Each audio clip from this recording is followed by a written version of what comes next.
오늘은 회개하고 복음을 믿어라, 이 말씀 손끝 그대로 제목 삼아서 함께 은혜를 나누겠습니다. 따라서 합시다. 회개하고 복음을 믿자. 아멘. 오늘 우리는 바로 마가복음 1장 14절에서 15절 말씀을 통해서 복음을 전파하시는 우리 예수님의 모습을 보게 됩니다. 오늘 복음을 통해서 우리 예수님께서 전해주신 그 말씀을 살펴보면서 이 말씀이 우리에게 주신 은혜를 깊이 생각해 보고자 합니다. 첫째로 갈릴리에서 복음을 전하신 예수님을 살펴봅니다. 14절에 보면은 요한이 잡힌 후에라고 하는 말이 나오죠. 세례 요한을 말하는데, 이 세례 요한은 당시 헤롯 왕의 타락을 아주 신랄하게 지적하고 회개할 것을 촉구하다가 감옥에 갇히게 되었습니다. 이유는 동성의 아내를 빼앗아서 제수 씨를 자기 아내로 만들어버린 헤롯 왕을 책망을 한 것입니다. 그러나 헤롯은 권력의 힘을 이용해서 세례 요한을 구속하고 세례 요한은 곧 죽음을 맞이하게 되죠.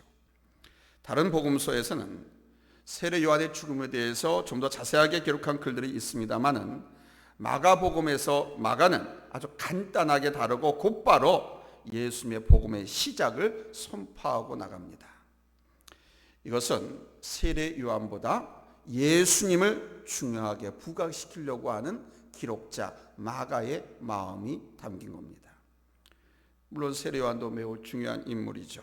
그러나 세례 요한은 그가 주인공이 아니라 뒤에 오시는 이 인류의 구세주 메시아 예수 그리스도의 길을 예비하러 온 주님의 종이었습니다. 그래서 진정 부각되어야 할 부분은 세례 요한이 아니라 바로 인류의 구세주 예수 그리스도이시죠. 마가복음을 기록한 마가는 이 사실을 잘 알고 있었습니다. 저와 여러분들의 삶 속에서 내가 중심이 되는 삶이 아니라 예수님이 중심이 되고 또 예수님께서 나를 통해서 나타나시고 예수님께만 영광 돌려진 삶이 되어지기를 예수님의 이름으로 축복합니다. 할렐루야. 예수님의 복음 전파의 시작은 바로 이 무렵에 갈릴리 지방에서부터 시작되었습니다. 14절에 요한이 잡힌 후 예수께서 갈릴리에 오셔서 하나님의 복음을 전파하여 그러죠. 예수님께서 어디서 세례를 받으셨죠?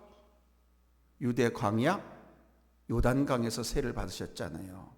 요단강에서 갈릴리는 또 상당히 많이 떨어진 곳입니다. 갈릴리는 갈릴리 호수가 있는 마을이에요. 요한이 잡힌 후 예수님께서 갈릴리에 오셔서 복음을 전파하기 시작했습니다. 당시 이스라엘 나라의 중심지는 예루살렘이었는데 왜 예수님께서 예루살렘에부터 복음 전파를 시작하지 않고 갈릴리 지방의 가버나움에서부터 복음 전파를 시작하셨을까? 여러분 한번 왜 그러셨을까 생각해 보셨습니까? 사실 여기에는 상당한 이유가 있습니다. 당시 예루살렘에는 학식이 높고 부귀영화를 누리고 또 학식과 명망과 권세와 영화를 추구하는 사람들이 주로 모여 살고 있었습니다. 그런데 갈릴리는 그렇지 않았습니다. 갈릴리는 예루살렘에서 상당히 떨어진 변두리죠. 그 변두리에 예수님께서 찾아가셔가지고 천국복을 먼저 전파하셨고 그곳에서부터 예수님께서는 당신의 제자들을 하나하나씩 픽업하기 시작하셨습니다. 그렇게 하신 이유는 이왕이면 학식이 높고 경제력도 있고 사회적 힘 있는 사람을 찾아가서 복음을 전하고 그들 가운데서 예수님이 12제자를 삼으셨으면 얼마나 좋았을까 한번 생각해 봅니다. 힘 있고 능력 있는 그런 사람이 제자가 되면 얼마나 주님 천국복음을 전파하기가 좋고 주님 사역이 빠르게 급속하게 진행될 수 있겠어요. 그런데 우리 주님은 그렇게 하지 않으셨습니다. 안다는 것 때문에 교만하고 가졌다는 것 때문에 오만하고 형식화되어 버린 사람들보다는 못 배웠고 좀 부족하지만 순수했던 사람들을 더 귀하게 여기시고 아는 것이 없지만 가진 것도 부족하지만 좀 모자라다고 생각하면서 누가 도와주셔야 누가 채워주셔야만 할 수 있다라고 생각하는 그런 사람들 그 사람들 더 귀하게 여기셔서 바로 이렇게 갈릴리의 가버나움을 찾아오셨다. 이런 사람들에게 우리 주님 먼저 천국 복음을 들을 수 있는 특권을 주셨고, 그들을 복음의 사다로 하나 둘씩 선택을 하시는 겁니다. 사랑하는 여러분, 오늘도 심령이 가난하고 문제가 있지만, 그 문제가 있음을 고백하고 죄를 지었지만 하나님 앞에 엎드려 용서를 구할 줄 알고 겸손으로 허리를 띠고 하나님의 은혜를 사모하는 사람들에게 여러분 천국 복음의 놀라운 은총의 역사를 베풀어 주실 줄로 믿습니다. 바라기는 우리 교회 모든 성도님들이 이런 심령, 우리 교회가 이런 교회가 되어지기를 예수님의 이름으로 간절히 축원합니다. 예수님께서 회개하고 복음을 믿으라고 외치셨는데, 그 첫째 이유는 때가 찼다는 겁니다. 때가 찼고 하나님 나라가 가까이 왔다라고 말씀하고 있습니다. 이 복음은 세례 요한이 잡힌 데 우리 예수님께 전파하신 메시지입니다. 때가 찼다고, 하나님 나라가 가까이 왔다고 우리 예수님께서 목젖이 터지라고 외치셨습니다. 우리 예수님 조용조용하게 말씀하지 않으셨습니다. 세례 요한이 불을 뿜듯이 설교를 했던 것처럼 예수님도 마찬가지입니다. 독사의 자식들아, 회개하러 가기. 오늘날 많은 설교자들이 자기 건강 생각하고 힘들다고 그냥 조곤조곤 이렇게 합니다. 그건 사실 설교가 아닙니다. 또 이야기식으로 하는 설교를 좋아한다 가지고 또 그렇게 이야기하기도 합니다. 그건 이야기지 설교가 아닙니다. 설교나 상담이나 모든 티칭은 예수님에게서 본으로 우리가 배워야 됩니다. 때가 찼다고, 하나님 나라가 가까웠다고 예수님 목이 터져라 외쳤습니다. 이것은 우리 하나님의 거대한 구원의 드라마의 서막이 열렸다는 뜻입니다. 이 때라고 한 단어는 그냥 흘러가는 24시간, 즉 크로노스의 시간이 아닙니다. 카이로스라고 하는 말입니다. 때가 찼다. 하나님 나라가, 심판의 때가,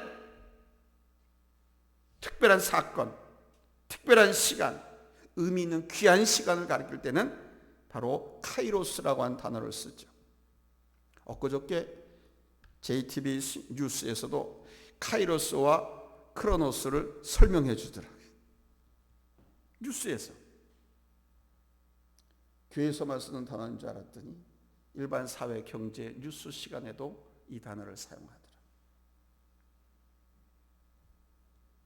크로노스라고 하는 건 24시간, 카이로스라고 하는 것은 그 시간 중에서 특정한 사건, 의미가 있는 특별한 일,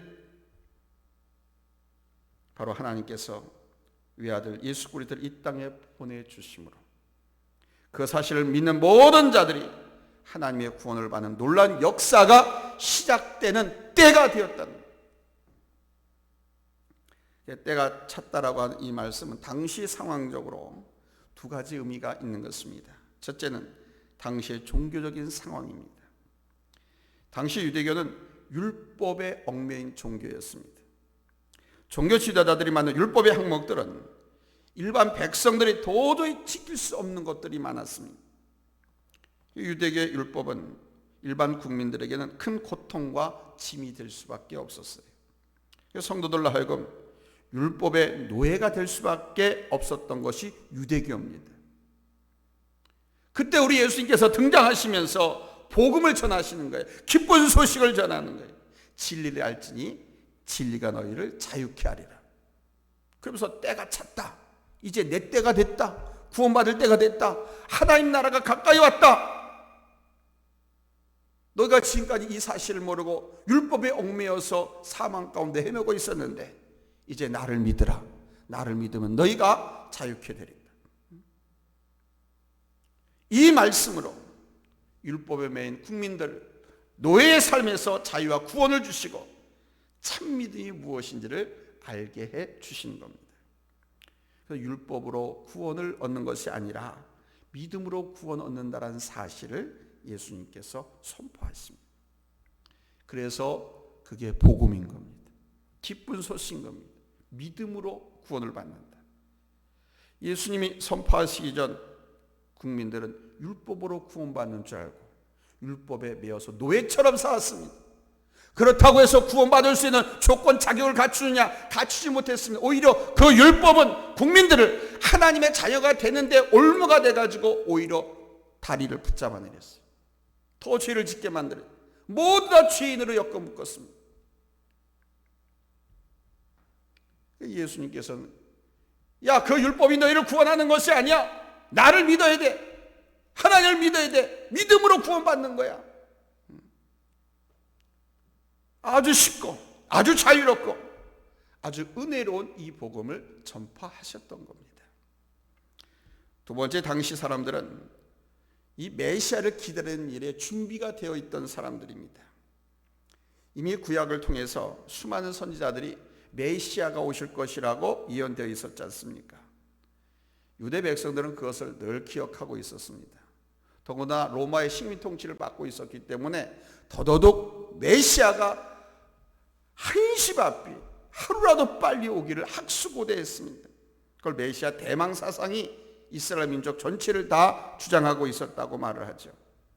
그 세례 요한도 예수님 직전에 와서 위대하신 분 메시아가 내 뒤에 오신데 봐라 저분이다 라고 요단강에서 예수님을 가리켰어요. 당시 사람들은 로마의 식민지하에서 정치적으로나 종교적으로 메시아 대망 사상을 가지고 시련을 참고 인내하면서 생활하고 있었습니다. 아무튼 메시아 대망 사상 이건 아주 차고 넘쳤습니다. 구약 성경에 보니까 다윗 같은 왕으로 오신다. 전쟁했다면 싸우러 나갔다면 백전백승하는 다윗 같은 힘이 있고 지략이 있고 권능이 있는 그런 메시아를 대망하고 있었습니다. 바로 그렇게 대망하고 있을 그때에 예수님께서 오신 거예요. 여러분, 이미 모든 인간을 구원하시기 위한 하나님의 복음은 그렇게 시작된 줄로 믿습니다. 아니, 이미 시작됐어요. 구약의 선지자를 통해서 예언되어지고, 그래서 카이로스 때가 돼서 예수님께서 이 땅에 오셨고, 때가 돼서 카이로스 때가 돼서 예수님께서 세례를 받으시고 이제 메시아 의식을 거치신 후에 그 사역을 시작하신, 그리고 전파되어진 예수님의 복음은 인류를 사망에서 인류를 죄악에서 생명으로 구원을 해주시게 되는 거예요. 죄 속에 묻혀 죽을 수밖에 없는 죄인들을 우리 주님의 보혈로 다 용서해 주시고 어둠의 자식에서 빛의 자녀로, 사망의 자녀에서 생명의 자녀로 구원하실 것입니다. 바로 이 구원의 복을 얻기 위해서 우리는 무엇을 해야 될까요? 오늘 예수님께서는 아주 중요한 구원의 길을 알려주십니다. 15절에 때가 찼고 하나님의 나라가 가까이 왔으니 회개하고 복음을 믿으라 하시더라. 회개하고 믿으라고 외쳤습니다. 왜 예수님께서 회개하라고 강조하고 계실까요? 왜 세례 요한이 독사의 자식들아 회개하라고 외쳤을까요? 성경을 한번 찾아보겠습니다. 요한일서 1장 18절입니다. 요한일서 1장 8절을 찾겠습니다. 요한일서 1장 8절. 세례 요한도 그랬고 우리 예수님도 그랬고 첫 일성이 회개하고 믿으라는 거예요. 회개하고 믿으라. 왜 회개하고 믿으라고 외치셨을까?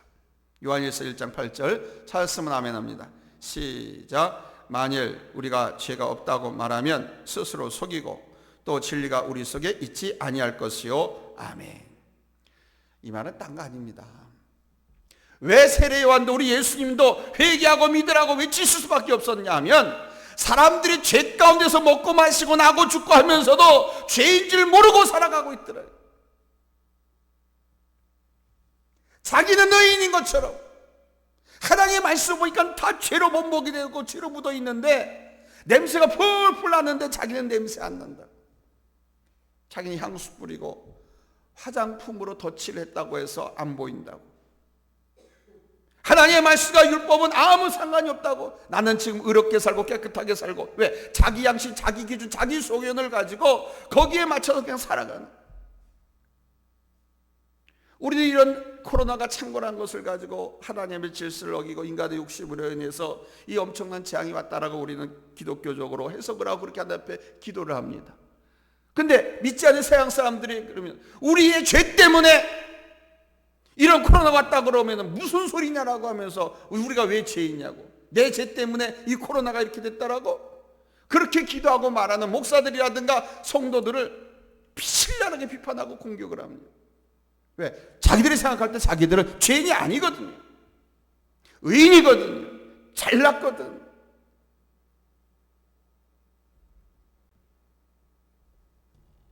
죄가 없다고 말한다 이 다들. 예수께서 보니까 스스로 속고 있는 거예요. 자기 자신에. 아까 사탄에게 속고 있는 거, 사탄의 영에서. 자기의 허물과 자기 죄를 들여다보지 못하게 만드는 것은 성령님이 아니거든요.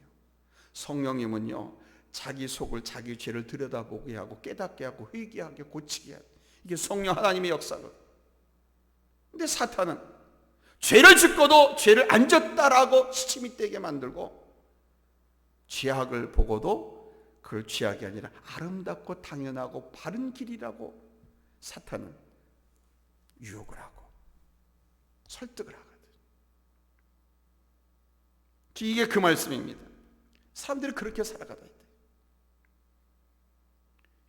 우리 가운데 어느 누구도 죄는 없다, 나는 죄를 짓지 않았다라고 말할 수 있는 사람은 한 사람도 없습니다. 모두가 죄인입니다. 교회 다닌 사람뿐만 아니라 교회 다니지 않는 사람들 다 죄인입니다. 예수 믿지 않는 사람들도 세상에 가서 인격이 있고 덕이 있고 어느 정도 뭐라 그럴까요? 학식이 있는 사람들은요, 난 죄인이야 정말 라고 이렇게 고백합니다. 근데 되먹지 못한 사람, 좀 배웠다고 생각하고 좀 가졌다고 생각하고 자기 나름대로 자기 방대로 성공했다고 하는 사람들은 내가 왜 죄인이냐고. 그래서 검찰청에 출두하다 경찰 출두할 때에 나는 아무 잘못이 없다고 당당하게 조사 과정에서 다 밝히겠다 그렇게 말하거든. 그리고 나올 땐 뒤로 도망을 가고 그렇게 당당하게 떳떳합니다. 그것이 스스로 속이고 있는 거거든요. 그렇게 스스로 속이고 있는 사람에게는 진리가 없다는 겁니다. 그 안에, 즉 예수가 없다는 겁니다. 생명이 없다는 겁니다.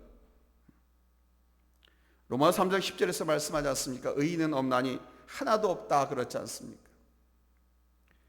당시 로마인들은 황제를 위대한 신처럼 섬기고 있었지요. 황제가 신이었습니다. 그래서 예수 그리스도가 유대인의 왕이라고 하면 로마 정부에 대한, 황제에 대한 반역이 되는 거예요. 그래서 나는 내 나라 내 백성들의 왕이지 나는 육지적으로 지형적으로 이 이스라엘 땅의 왕이다라고 말씀을 안 하신 거예요. 예수님께서 빌라도가 신문할 때 그걸 묻지 않습니까?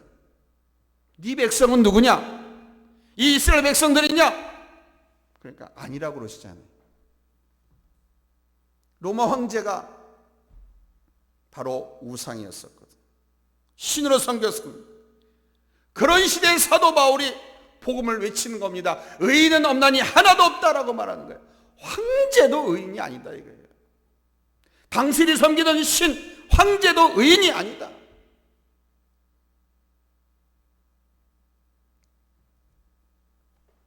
그리고 이어서 말씀합니다. 로마서 3장 24절에 보면 그리스도 예수 안에 있는 속량으로 말미암아 하나님의 은혜로 값없이 의롭다 하심을 얻은 자 되었느니라 그랬습니다.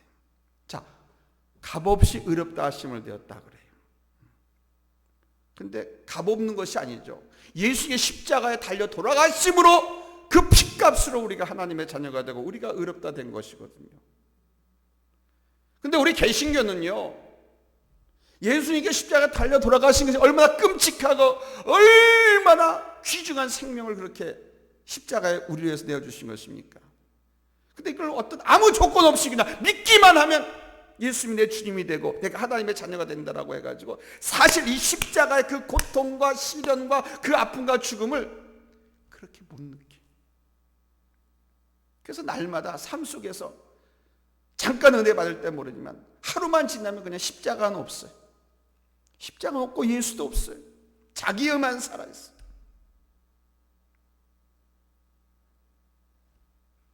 자, 그러니 어떻게 해야 되는 것이냐 이거예요. 그렇기 때문에 하나님 앞에 무릎을 꿇고 회개하라고 촉구하는 겁니다. 예수님께서 말씀하셨죠. 때가 찼고 하나님 나라가 가까웠으니 회개하고 복음을 믿으라. 우리 인간이 구원받을 수 있는 유일한 방법은 여러분 회개인 줄로 믿습니다. 하나님도 전지전능하신 하나님도 회개하지 않는 죄인은 구원하시지 않습니다. 아니 구원하실 수가 없습니다. 왜냐하면 하나님이 스스로 정해놓으신 구원의 법칙이기 때문에. 회개하지 않는 죄인은 용서도 안 하고 사랑도 안 하고 구원도 받을 길이 없어요. 오순절 이후에 사도 베드로도 많은 사람들이 모인 자리에서 이렇게 외쳤잖아요. 사도행전 2장 38절에 너희가 회개하여 각각 예수 그리스도의 이름으로 세례를 받고 죄 사함을 받으라. 그러면 성령의 선물을 받으리라. 그랬어요. 회개는 중요한 요소가 있습니다. 회개의 요소. 첫째는 깨닫는 겁니다. 깨닫는 거. 내가 죄인입니다. 내가 잘못했습니다. 이 사실을 깨닫고 고백할 수 있어야 돼요. 근데 이게 쉽냐? 쉽지 않습니다. 어렵습니다. 한번 따라서 합시다. 내가 죄인입니다. 내가 잘못했습니다. 이거 쉽지 않아요. 다윗도 자신의 정욕에 따라서 간음죄를 짓고 살인죄까지 지었습니다마는 그 사실을 깊이 깨닫지 못했죠. 그 죄를 깨닫지 못하다 보니까 자꾸만 자기의 죄와 허물을 숨기려고 하는 데만 급급했습니다. 그러다가 나단 선지자의 책망을 받고 자신의 죄를 깊이 깨닫습니다. 하나님이 얼마나 사랑하시는지 그 교만하고 오만의 극치를 달렸던 다윗이 나단 선지자의 책망을 받고 깨닫. 그러나 깨닫긴 했어도 자기가 지은 죄에 대한 대가는 받지요. 그렇게 범죄 죄악으로서 얻은 자식을 하나님께서 죽이시잖아요. 그것뿐이었으니까 말년에 맏아들 르벤의 반역을 받잖아요. 반역. 르벤 맞나요? 지금 원고에 없는 배라가 생각나는 압살롬, 맏아들 압살롬의 구테타를 일으켜서 다윗을 죽이고 자기가 왕이 되겠다고 그래가지고 한밤중에 맨발로 울면서 그냥 불이 나게 옷 걸치고 왕궁 뒷곁으로 도망나죠. 그렇게 젊은 시절에 그렇게 하나님 여호와만을 위하면서 하나님을 앞세우면서 하나님의 사람을 존중하고 하나님의 영광을 위해서 살아왔던 다윗이었는데 말년에 사탄의 유혹을 받아서 간음죄를 짓고 살인죄를 짓고, 근데 하나님은 그를 사랑하셔서 깨달을 수 있는 기회도 주시고 깨닫는 은혜를 허락하시고, 요나가 하나님의 명령을 어기고 다시스로 도망을 했지요. 하나님은 니느웨 성에 가서 그 아수르의 수도 니느웨에 가서 회개하라고, 회개 복음을 외치라고 명령을 했어요. 근데 가라 한 그곳으로 가지 않고 자기 고집대로 다른 곳으로 숨어버렸습니다. 자기가 행하고 고집한 일이었기 때문에 요나는 그것이 죄가 된다고 하는 것을 몰랐습니다.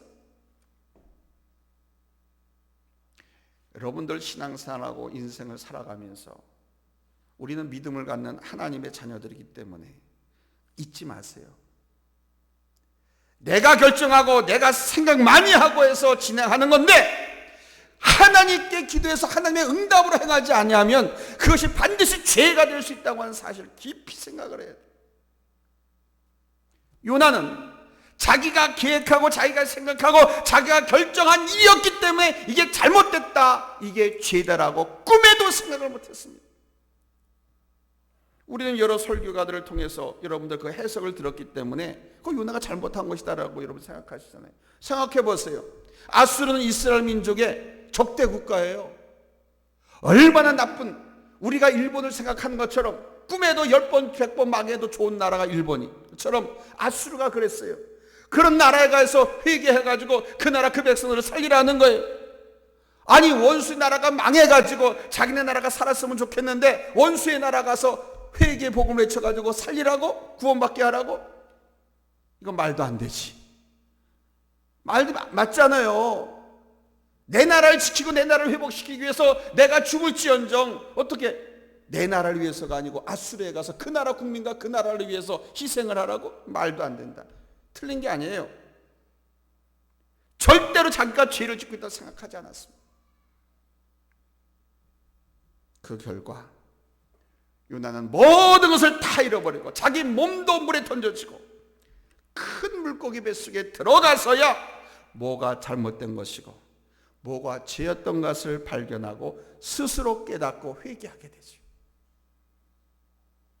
그러니까 실패한 과거가 있는 요나, 실패한 과거가 있는 다윗, 이렇게 말할 수 있는 것은 그가 결론적으로는 회개하고 돌아섰다고 하는 결론이 있기 때문에 이렇게 말씀을 드립니다. 스스로 깨달아 회개하는데 그 깨닫는 과정에 우리가 스스로 깨닫지 못하면 그렇게 엄청난 시련과 환난이 온다. 오늘도 하나님의 징계 채찍을 맞아서 고통을 당하기 전에 나를 내던져 버리시기 전에 내 안에 우리 안에 내가 알고도 지은 죄 모르고도 지은 죄 혹은 은밀하게 지은 죄 내 고집대로 지은 죄를 우리가 냉철하게 그건 딴 거 없어요. 하나님과 나와의 관계에서 보면 다 보여요. 근데 하나님이 없고 예수님이 없고 나만 있고 나 중심으로 보면 그 죄가 안 보인다니까. 우리 성도들이 범하는 실수 죄가 바로 그거예요. 그 죄가 엄청나게 커요. 그게 교만죄거든요. 교만죄는요 하나님께서 찾아서 찍어서 멸망시키는 죄를 짓는 무시무시한 거예요.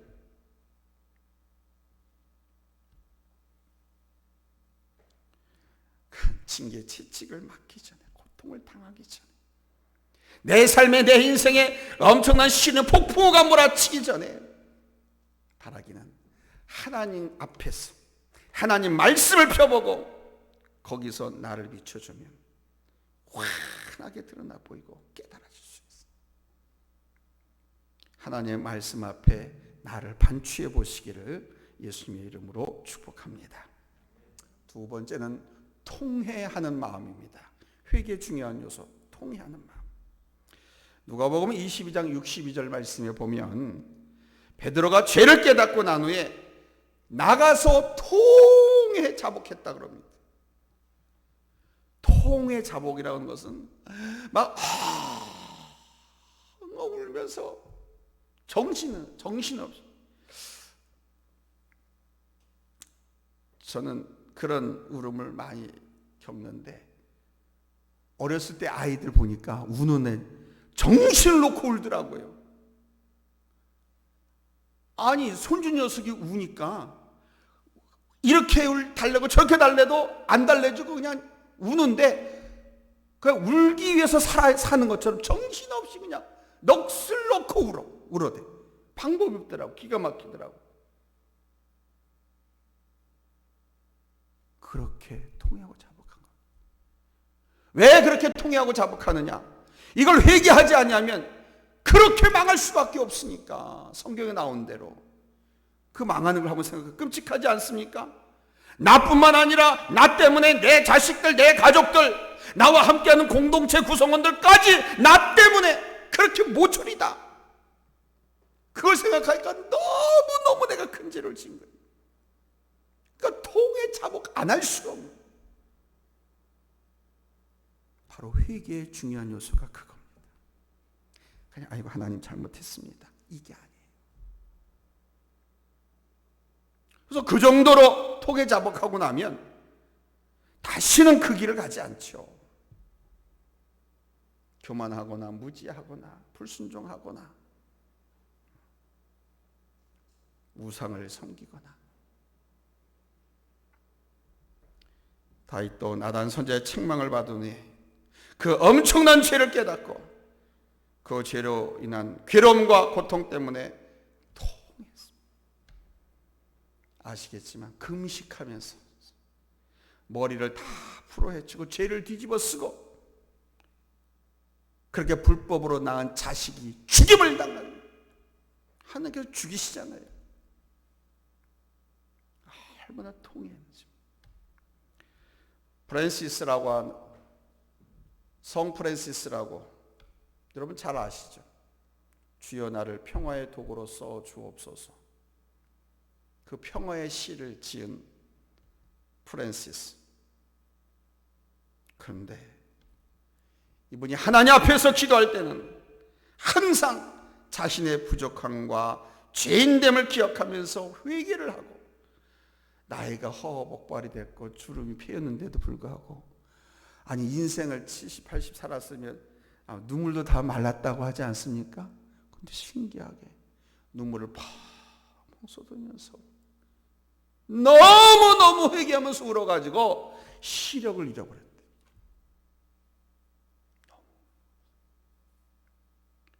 나이 먹어서 너무 울잖아요. 두 가지더라고. 눈이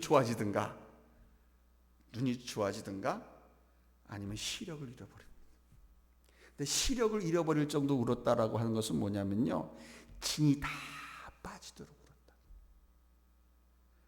하나님이 용서해 주시지 않으면 나는 죽을 수밖에 없으니까 그냥 죽어도 진이 다 빠져. 그러면 기력이 다 빠지는 거지. 그러면 시력이 없어져. 그것을 전문 용어로는 눈에 있는, 망막에 있는 영양분들, 황반이라든가 홍채에 있는 그 영양체들이 그 다음에 그게 말라서 없어지는, 사라지는 거죠. 그러면 눈이 머는 거예요. 그렇게 울어. 그래서 말년에는 장님으로 살았다. 다 하나 앞에 그렇게 회개하고. 셋째는, 회개의 중요한 요소 세 번째는, 참 회개는 굳은 의지와 성령님의 도우심이 반드시 그 위에 있어야 한다는 겁니다. 여러분도 잘 아시겠지만 대도 조세형 들어보셨죠? 큰 도둑이라고 불러준 조세형 씨가 과거를 청산하고 새로운 삶을 시작했다라고 몇 년 전에 뉴스가 됐었어요. 예수를 믿어가지고 신앙으로 거듭났고 목사가 되었다라는 얘기까지 나왔어요. 아주 이쁘고 좋은, 믿음 좋은 여인과 결혼도 했습니다. 아시죠? 근데 몇 해 전에 뉴스에 나왔죠. 일본으로 원정 가서 도둑질 하다가 칼부림까지 하고 다시 구속됐습니다. 일본으로 원정 가서 도둑질하고 칼싸움을 합니다. 물론 어떤 경위로 그런 일이 발생했는지 정확한 내용은 알 수 없지만 정말 그 뉴스를 접하면서 참 마음이 많이 아팠어요. 한국 제일의 깡패라고 하는 몇 사람도 회개하고 새 사람이 되었다고 온통 신문을 장식했던 그런 일도 있었습니다. 그래서 우리 한국 교회에 영향력 있는 목사님들이 그걸 위해서 막 축복 기도도 해주고 간증까지 강단에 세워서 시켰습니다. 아시잖아요. 그들과 함께 사진을 찍고 잡지에 내기도 했습니다. 그런데 그들이 진실되게 회개한 것이 아니라 다시 주목세계로, 암흑세계로 되돌아갔다라고 뉴스가 나왔지 않습니까? 큰 이권에 개입돼가지고 여전히 호텔 경영권서부터 이속 사업에 깡패들을 동원해서 테러를 하고 린치를 하고 강탈을 하고 해서 다시 구속됐지 않습니까? 이런 부분을 볼 때 우리는 인간이 얼마나 연약한가를 생각해야 돼요. 강한 게 아니에요. 칼이라고 하는 것도 무서운 게 아니에요. 총이라고 하는 것도 무서운 게 아니에요. 그 칼과 총을 들고 있는 사람이 무서운 사람이냐 약한 사람이냐 이거를 보면 강도를 만났을 때도 마찬가지예요. 칼을 든 사람, 총을 든 사람은 자기가 약하기 때문에 그것을 가지고 상대방을 위협하는 거예요. 그래서 사실은 그 사실을 알면 쫄 필요가 없어요. 오히려 제압을 하고 잡아내는 거예요. 그 형사와 경찰들이 그렇게 잡아내는 거예요. 자기가 총이나 칼이 없어도 사람을 위협하고 물건을 빼앗거나 어떤 자기의 목적을 이룰 수 있다고 생각하면 그것 갖고 위협 안 하지요. 그것 갖고 위협 안 하죠. 그냥 멱살을 잡든가 아니면 그 앞에서 말 한마디로 죽일 수가 있죠. 꼼짝 못하게 만들고.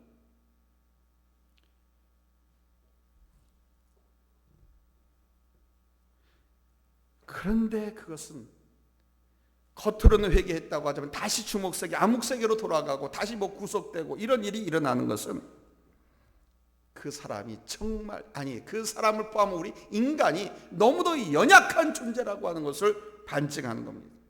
아무리 강한 의지를 갖고 결심을 했지만 그 의지를 붙잡아 주시는 성령님이 안 계시기 때문에, 성령을 통한 회개가 아니고 성령님에 의해서 강권적으로 붙잡힌 결단이 아니기 때문에, 믿음이 아니기 때문에, 자기 의지, 자기 노력으로 가진 믿음, 신념이기 때문에 그것이 무너집니다.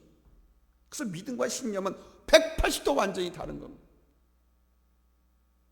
아무리 연약하고 작은 것이라 할지라도, 아니 또는 아무리 무섭고 큰 것이라 할지라도 성령님에 의해서 결단한 믿음이라고 하면 그건 흔들리지 않습니다. 십자가의 길을 가는 겁니다. 순교자의 길까지 가는 거예요. 그런데 성령님에 의해서 의지나 결단이 아니고 자기 신념, 자기 의지로 한 결단이라고 하면 그거는 금방 무너져 버립니다. 따라서 우리는 회개의 강한 그 의지 위에 우리 성령님의 강권적인 도우심을 늘 구하며 살아야 할 줄로 믿습니다. 성령님께서 인쳐주세요.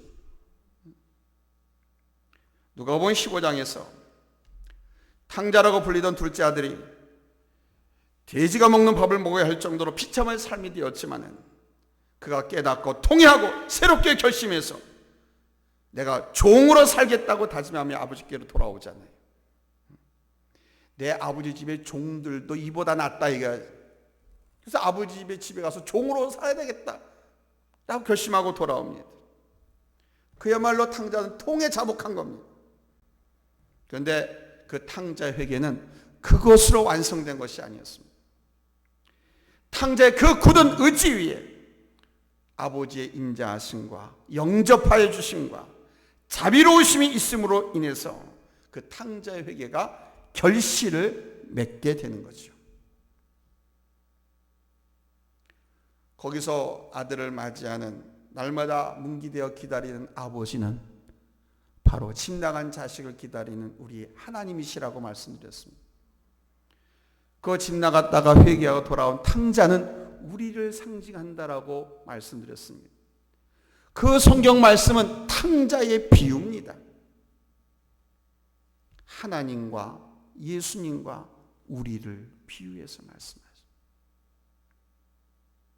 성령님, 우리 하나님의 도우심, 성령님 우리 하나님의 인쳐주심과 보호하심이 없으면 탕자의 회개가 그런 좋은 결과를 맺을 수가 없어요. 그러니까 마음으로만 먹으면, 마음으로 먹고 내가 뭐 이렇게 해서 뭐 결정을 뭐 했다, 그건 다 나중에 후회하는 결론이다. 우리 예수님은 또한 복음을 믿으라고 하심으로써 믿음을 강조하였습니다. 복음을 들어라가 아니라 복음을 믿으라. 복음은 기쁜 소식이죠. 구원에 관한. 그래서 복음은 사실 그 실체, 내용은 우리 예수님에 관한 이야기입니다. 그러니까 복음을 믿으라고 하는 것은 예수를 믿으라는 겁니다. 예수님이 누구인데? 하나님이시기 때문에. 근데 하나님이시면서 그가 누구냐? 완전한 사람이기 때문에 인간의 죄를 속량하고 우리를 구원하실 분, 메시아라고 믿으라는 거죠. 더 쉽게 이야기하면 예수님이 가르치신 교훈의 말씀을 믿으라. 예수님이 보여주신 기적과 능력을 믿으라. 우리 주님께서 십자가에서 흘려주신 그 보혈의 피가 내 죄를 구속해서 나를 하나님의 자녀 삼아 주셨다라고 하는 것을 믿으라는 것이죠.